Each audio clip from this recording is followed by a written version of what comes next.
Hello and thanks for stopping by. This is Zarlor Mercenary for the Atari Lynx, released by Epyx in 1990. I had an Atari Lynx when I was a kid, but I never played this particular game until recently. I'm playing this one on an Evercade handheld system, and based on my experiences with the Atari Lynx, this system is actually much nicer than the Lynx was. I know we're talking 30 plus years of electronic development here, but this system is smaller, lighter, and the screen is bigger and more vibrant than the Lynx.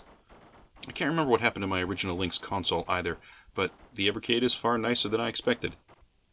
Zarlor Mercenary is available on the Atari Lynx Cartridge 2, and it is a top-down shooter. You start the game by choosing one of 7 pilots. Each pilot has a different starting effect for your ship. It can be a faster ship, it could have wing cannons, power shots, or autofire. Stuff that basically upgrades your ship a little initially, so you don't have to upgrade it later. You pilot a ship, and you all have missiles to fire, and sometimes lasers and bombs. There's a super bomb that's really useful for bosses. Basically, you fly around and shoot everything that moves. The game does not, by default, have auto-fire, unless you select the character at the start that comes with auto-fire. After you do beat a level, though, you might be able to buy it for the next level, assuming you have the funds to do so.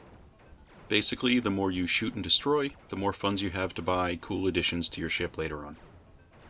You play a mercenary, and you've been hired by an alien to destroy a planet. This is your excuse to try and wipe everything out. It's not an easy game, but it's interesting enough as a handheld, I think, and the variety of pilots and the upgrades you can buy for your ships are pretty useful. You can buy side and rear cannons, wing cannons, autofire, and you can also sell them if you need to. As you upgrade your ship, it will change in appearance. When you die, however, I'm pretty sure you lose all the upgrades, which is terrible. I say I'm pretty sure because I know I'm confident when I die I lose my upgrades, but I've been looking at some long plays online, and in some cases I see the players don't lose their upgrades, so I don't know what's going on here exactly. Maybe I'm just not understanding something. This is a shooter, so without autofire, the game is kind of frustrating. You have a few lives, but that's really not very useful if you can't get into some sort of a groove. I've been spending time trying to figure out the best place to fly for different parts of each level. Early on, one of the enemy waves couldn't hit me if I flew to the upper right of the screen, but it only works for one particular enemy wave. When the next style of ship appeared, it wasn't useful at all. So, the first level you're flying around, you're destroying buildings and ships and occasionally people. You rack up points for every kill, of course, so figuring out which objects give you the most reward is probably the most useful. Don't shoot a person on the ground, that's worth 5 points, if shooting a building gets you 500. There are some upgrade pods that fly around as you play. There are these large silver orbs that are just sort of floating around, and they float off screen if you don't grab them. They're large, they're pretty hard to miss, and they're useful, usually, unless you have that already. Most upgrades you get, they're probably going to be from you picking them at the end of a level if you have the funds to purchase them. The second level is a swamp level, and it gets pretty chaotic. I seem to get wiped out during this level, sometimes very quickly. Overall, I'd have to say this is a difficult game, and it seems like you really need to focus less on shooting things here, and more on just dodging things and just shooting things as a secondary effect. There's just a lot of on-screen enemy fire, and you need to move around a lot and pay attention to the patterns if you have any hopes of surviving. There is a multiplayer mode as well, but I haven't played it.